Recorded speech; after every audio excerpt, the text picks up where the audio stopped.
In the past few years, we've seen drug use and overdoses skyrocket in Oregon. Many people point their finger at Measure 110. Lawmakers now plan to take up the issue during the short session in early February. There are no shortage of ideas. Former state lawmaker and Republican candidate for governor Christine Drazan wrote in an op-ed in today's Oregonian, Measure 110 must be repealed, full stop. Drazan proposed her own solutions to the growing drug crisis, including discouraging drug use, prioritizing sobriety, going after drug dealers, and expanding prevention programs for kids. Drazan is just the latest to call for change. Several others, including Multnomah County's district attorney, think recriminalizing drug use in public is part of the answer. The Joint Interim Committee on Addiction and Community Safety Response is a group of bipartisan lawmakers working on the state's addiction response. And for the last several months, they've been hearing from lots of different people who work with drug users, law enforcement, jails, the courts, and people who work on the treatment side. Some of them think that there should be criminal penalties for drug use, but they all say they need more support before that can happen. Today, the committee met before the last time before the session begins. They introduced 3 legislative concepts as committee bills, basically a draft of a bill. They don't have the language of the bills ready to release yet, but we do know that they're focused on the addiction crisis, on behavioral health, and public safety. But they spent the bulk of today's meeting talking about substance use prevention. They heard from John Epstein, a teacher and parent whose son Cal died in 2020 when he took a pill that he bought off social media. That turned out to be a lethal dose of fentanyl.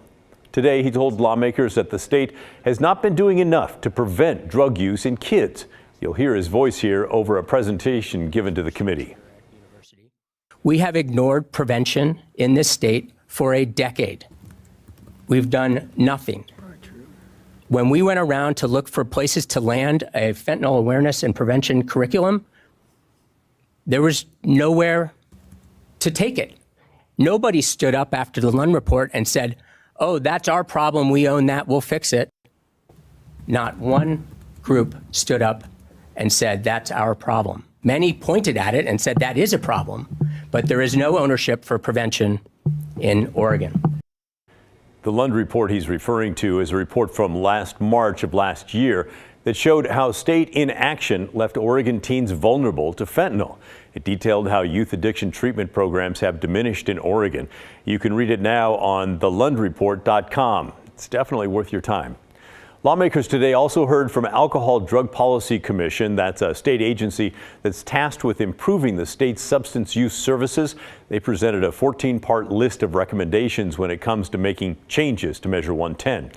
The recommendations start with prevention. They say the state needs to improve its infrastructure around drug use prevention, including having prevention coordinators in every county and tribe across the state. They say the state also needs to increase access to the medications that help people get clean, things like methadone, and increase funding for sobering centers. They say lawmakers should increase recovery housing and sober living, peer support for people with substance use disorder, and culturally specific recovery community centers. They recommend a strategy around harm reduction, things like Narcan, drug testing strips, and syringe services, and a new plan for preventing and treating drug use in kids and teens by 2025. So that's a lot. Did you catch it all? It's a tall order for a session that only lasts a few weeks, and it's a lot of moving parts across a lot of areas across a big state. Here's one idea that was floated to try and bring it all together. Should we have a drug prevention czar who is able to have some authority and input as to every agency out there, state and local, and whose mission is to help them coordinate what they're doing as a short-term solution while we work out how we work these programs together? Representative Mannix, an emphatic yes, 100%. We're keeping an eye on those committee bills, and as soon as we find out what's in them, we're going to let you know.